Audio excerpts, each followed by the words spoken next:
Hello everybody and welcome back to Gaming on Caffeine. My name is Isaac and we are back playing some Feed the Beast Infinity for episode 69. Now, last episode we set up our ME Quantum Field Ring, which now allows us to access our AE system from over in the last millennium.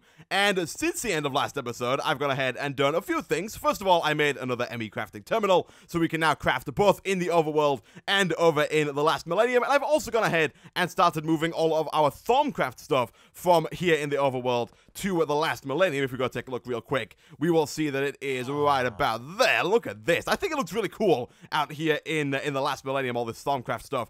Mainly, I'm just trying to reduce some of the lag in the overworld, make it so it's not like just tremendously laggy and game-breaking, which it kind of was a few episodes back. So I'm going to be slowly moving a few things over to this dimension, and all future Thaumcraft stuff will be done over here in the last millennium, but that is not what I want to work on today. We will be coming back to Thaumcraft in a few episodes. I do want to work on some new stuff. And in the recent update to Feed the Beast Infinity, we did get a few more Thaumcraft add-ons, which is pretty cool. We will be playing with those as well.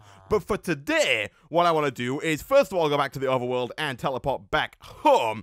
But I want to work on a little bit of Draconic Evolution. So if we were to go ahead and look in NEI at Draconic Evolution, you will see that there are quite a lot of tools here that we have not yet made. We've made a pickaxe of the Wyvern, and we've made a sword of the Wyvern, and both of these are made using Draconic ingots, using Wyvern energy cores, and using Wyvern cores. However, there is an upgraded version of all of these tools in the form of these yellow Draconic tools and pieces of armor here, which are made using this guy down here, the Awakened Draconium Ingot, which is made by turning an Awakened Draconium block into 9 ingots and then can be used to craft all of this stuff over here.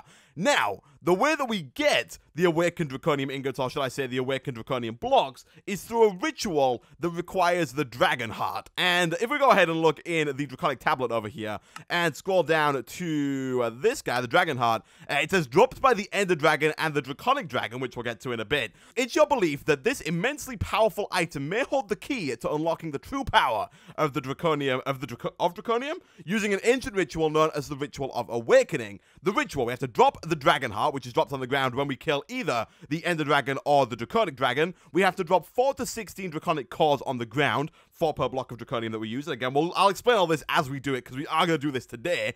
And then it says, now quickly place 1 to 4, depending on how many cores you dropped, charge Draconium blocks near the heart. You will know it is working when the hearts get taken up and the energy is targeting the Draconium blocks. Now stand back, and once it is done, we should have ourselves a few blocks of Awakened Draconium. So we're going to need a few things. The first thing that we're going to need is 16 Draconic cores, and that is this guy over here. And to make these, we need an absolute ton of Draconium ingots. And if we were to go ahead and look in here, we do not have that many. We have 8 from our quarry, and we have 13 just in general. That gives us a total of 21, which is nowhere near enough to A, make all of the Draconic cores that we need, and B, make the 4 Draconium blocks that we're going to need to make the 4 charged Draconium blocks that we're going to need to get 4 blocks of Awakened Draconium blocks. So, the first thing we're going to do is we're going to go get some more Draconium ingots. And the way we're going to do that is we're going to go back to the end. Between episodes, I went ahead and just made this miscraft, but go to the end because the end portal is really, really far away and it's a pain in the backside to get to. So we are now here back in the end. There is some here. We can actually grab this real quick. However, I did find like a floating island not too far away that had an absolute ton of Draconium ore in it. And I think, if I'm not mistaken, it was like this way. And a little while later, after quite a bit of smelting and quite a bit of mining, we have ourselves a very nice stack and 15 of Draconium ingots. So what we can go ahead and do now is we're going to start by making a few of these Draconium blocks. So in order to get the most of these Awakened blocks as we possibly can out of the ritual, we're going to need 4 charged Draconium blocks. Now these are made, as you may have guessed, by charging Draconium ingots, or Draconium blocks. However, in order to charge them, you need a whopping, massively, ridiculously large amount of redstone flux. We have to give this thing 100 million redstone flux to turn a normal block of Draconium into a charged block of Draconium. Yeah.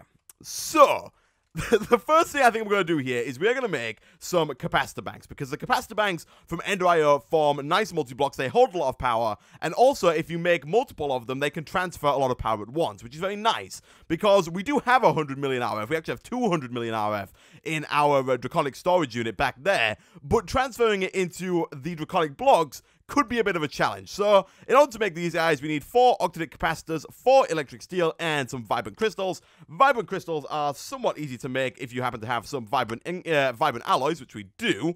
So we'll take a few of those, do something like this, get ourselves, we'll make 2 of these vibrant crystals for now. Do we have any electric steel? We do not. Oh, that's annoying. Okay, what do we need for electric steel? We need iron, pulverized coal, and silicon. All of those we should have actually in abundance, apart from maybe silicon. We probably only have like 20 silicon? 37, close enough. We'll take all of that. We'll take some pulverized coal. Oh, good, we got 44 already. Nice. Let's throw all of those into there like that. That's going to go ahead and get us some stuff. Let's quickly throw the octadic capacitor into there. And as always, for some reason, this stuff is not getting power. So what I'm going to do for now is we're going to straight up move this over down to the nearest power source. And my goodness, some reason, some of our stuff is glitching out right now. If you can look here, the inscribers are not working. Our Carpenter's blocks here are just broken. I'm not quite sure what the heck is going on there, but we will throw you down. And that's going to start making us some electric steel. Good stuff, good stuff. I'll relog in a second to see if that fixes itself. But what else do we need here? We need 4 octadic capacitors. Okay, these are fairly easy if we happen to have the lower tiers, which again, to be fair, are not that hard to make. Let's make 3. Oh, we need more gold nuggets. Okay, let's make, I'm thinking like, let's just make like a stack of these and just make as many as we possibly can. Let's go boom and boom. We'll make just a ton of those. Throw them in there. We only need a few of these, but again, we can kind of just make as many as we can. And for that, we are going to need a little bit of pulverized coal. So I'm just going to take that. If you don't mind, I'll also take all of you because those are going to come in very handy in just a second. 1 in there. Boom. I guess it's 5, which is enough to make like 2 of these. Not quite what I was after. I was hoping for a little bit more. What are we missing? We're missing glowstone. Glowstone is fairly easy. And then boom. Boom. That gets us 3. We need 1 more, which means we need at least 2 of these. What are we missing? We are missing energized alloys, which is just brilliant. And I believe they are redstone, gold, and glowstone, I think it is, to make the energized alloys there. So we'll take gold, glowstone, and redstone. Thank you very much. And the same deal again. We'll throw all these into here. And there we go. A vibrant capacitor bank. Nice. So, if we were to go ahead and, again, throw this down somewhere where it could receive a fair amount of power. Now, would it work if I was to put it... Let's check this here. If I was to put it kind of like right here, does that gain loads of power? It does. This thing can input and output a maximum of 25,000 RF a tick. And if we made another one of these and stuck it on top, then it would be able to output 50,000 RF a tick. So, one of the cool things is that we can charge all 4 at a time, which is very nice. The other thing is that these are running out of power real quick. This thing is at least. This thing's running out of power real quick. It's going to charge them 1 at a time by the looks of things. Oh, this is going to be fun. So this could take a while, guys. All right, so this is almost at 1 million. It needs 100 million redstone flux in order to actually go ahead and turn into a charged draconium ingot, which is kind of ridiculous. While it's doing that, we do need to go ahead and make ourselves 16 draconic cores. So let's go ahead and make a few of those, like so. 1, 2, 3, 14. Okay, we're missing a little bit of draconium. We have 8 left. Oh, that's perfect. That's actually surprisingly perfect. All right, let's throw those. I don't think you have to smelt them in there. Actually, we might as well do. Let's throw that in there. Let's go ahead and just take out some glass. And, oh, come on now. I don't want that. No, come on. Where is that all going?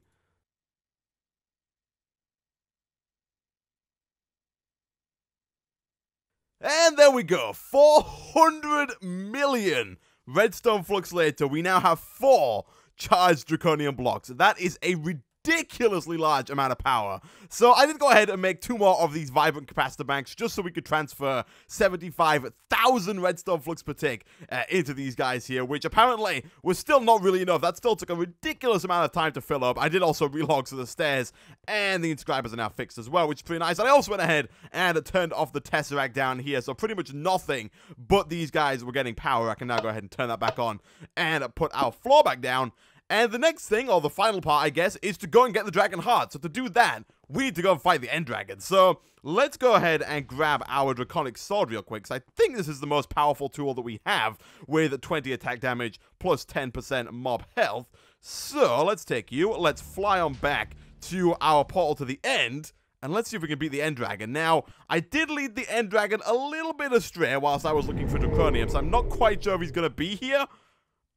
It doesn't look like it is. Oh, that's terrible. Okay. Okay. Guys, give me a second. Let me go and find the end dragon, and I'll be right back. Okay, so it turns out I couldn't actually find the end dragon. When I was looking for some draconium ore, I actually flew out to like -1000, -1000 in the end. The dragon kind of followed me, which is weird. I've never seen the dragon do that before, but it followed me and then kind of stayed there as I teleported back to the waypoint, and now I couldn't find him. So what I've done is I've gone ahead and reloaded the end, so I deleted the old end. There is now a new end, so there should be a new dragon. Before we go, I would like to make an angel block from Extra Utilities, and you'll see why I'm making this once we've beaten the dragon. I'm also going to take some, like, cobblestone here for a nice little reserve. We'll also take our builder's wand to make our lives a little bit easier, but let's go say hi, shall we, to the end dragon, and hopefully we should be able to beat him. We should be able to beat him, easily. Didn't think this through, actually, because now but yeah, okay, this should be fine. I have to just beat the dragon in order to get back. That's fine. That's fine, because otherwise my Mistcraft page is now gone because I deleted the end. Let's quickly get rid of these healing crystals, and also let's actually go ahead and turn up our speed on the draconic armor here. I usually turn it down because I'm not a huge fan of going ridiculously fast whilst walking, but when we're flying to try and chase this Ender Dragon, I will definitely go as fast as we possibly can. I guess another good thing about recreating the Enders is now more draconium. It's a little bit cheaty, but I kind of just needed to fight the End Dragon. It looks like there's 2, 3 more. That should be fine. You can go. You guys can go. And then you should go as well. I don't think we're in any real danger of dying here. We have, like, ridiculously strong armor to fight the End Dragon. This sword might take a little bit of time to kill him because it's not, like, the world's strongest sword. But, come on. Come here. Come. We should have made, like, a bow or something. Come. Oh, geez, this guy. This guy. Just die.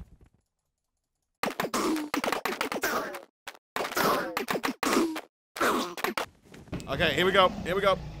Here we go. There we go. Okay, so this is the heart. Quickly, throw down this. Let's get a little bit of a platform going here. You will know the heart is active when it looks like this. We're going to throw our draconic cores at it, like so. We're then going to put down our 4 charged draconic blocks nearby, like so. And then, what it should do is any second now. Wait for it. Wait for it. Ta-da! Look at that. We got ourselves 4 awakened draconium blocks. So if you were to leave that heart, by the way, and not throw draconic cores at it, it would just drop on the floor. You could then pick it up and take it back to the overworld, at which point you could then go ahead and activate it again by blowing it up with TNT, but it's much easier to just activate it here and now. The maximum you can get here is 4 draconium blocks, I think, per thing. It does say in the book, maximum of 16 cores, so I assume 4 draconium blocks is the maximum you can do. But there we go. We now have 4. Oh, no! Oh, God, no! No! Oh, I did this in testing as well. Oh, I have a test world where I practice this. You cannot use the electric drill to do this. You have to use, like, some other kind of pickaxe. That is, I don't know why. I think any pickaxe works. I don't think it has to be a draconic pickaxe, but we just wasted 300 million redstone flux as well as like 27 draconium ingots and just a ton of time. Oh, that is terrible. Anyway, we now have 1 block of awakened draconium, which gives us 9 awakened draconium ingots as opposed to the 36 that we could have had, which is really, really annoying. But we probably can't even use this for anything. Let me have a look. Oh, well, that was nice. Look at this end credits. All right, we'll skip these. We don't need to watch the end credits.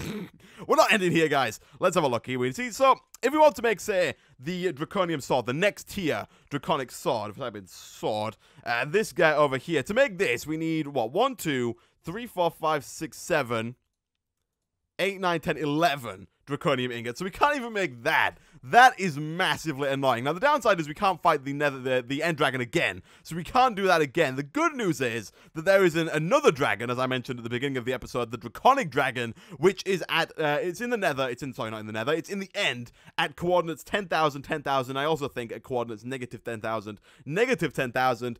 But that dragon is ridiculously hard. And even with our super powerful draconic armor, that thing could pretty much kill us in like 2 or 3 hits. And if we went over there, we would most likely die. So we're not going to do that just yet. I'm still really annoyed that we only got 9 awakened draconium ingots. That is actually a real pain in the backside. I believe that there is a way to resurrect the End Dragon using Biomes aplenty, so we might look into that for next episode. But for now, guys, I'm going to end this episode there. I was going to go ahead and try and make the upgraded Draconic Sword at this point, but as you just noticed, we have not got anywhere near the amount of stuff that we need for it because we did not get anywhere near the amount of Draconium, awakened Draconium ingots that we needed. So, with that, guys, I'm going to end this episode of Feed the Beast Infinity there. Thanks for watching. If you did enjoy the video, be sure to hit like. Next episode will be episode 70, so there will be a world download. Be sure to look forward to that, and I will see you guys next time.